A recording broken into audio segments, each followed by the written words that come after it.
que já está tudo acabado, não desista.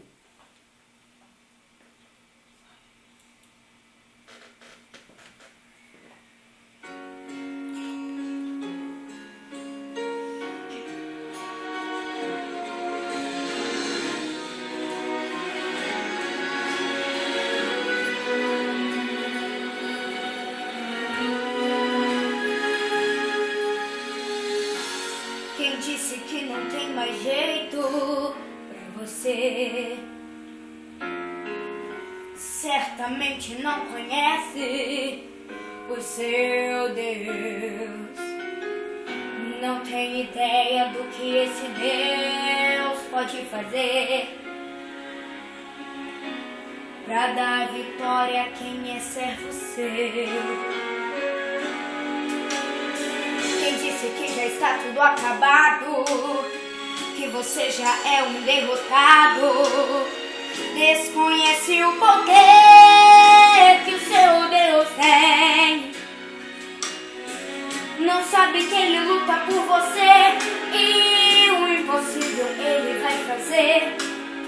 Mas uma coisa é certa, a vitória vem. Ele para o tempo, muda a estação, acalma a tempestade, abre o rio Jordão, prepara um banquete em meio ao deserto.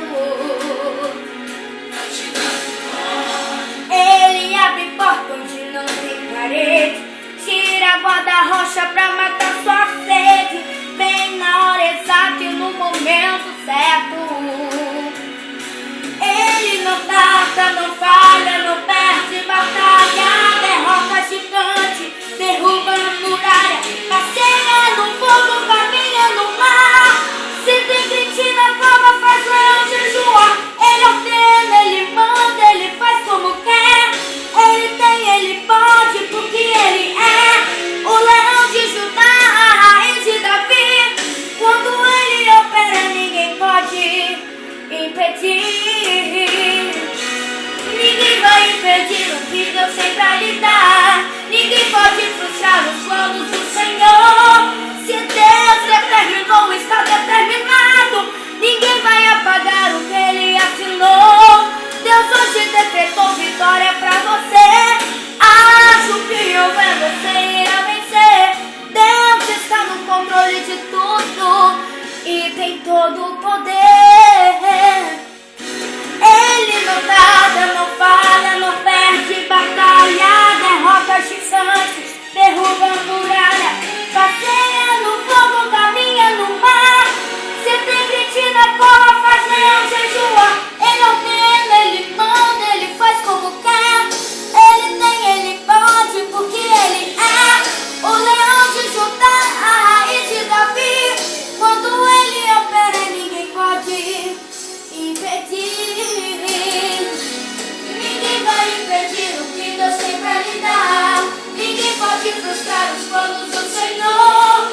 Se Deus determinou, está determinado. Ninguém vai apagar o que Ele assinou.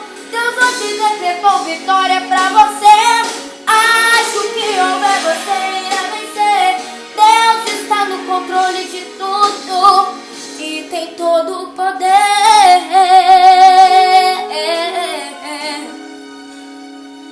Quem disse que não tem mais jeito pra você?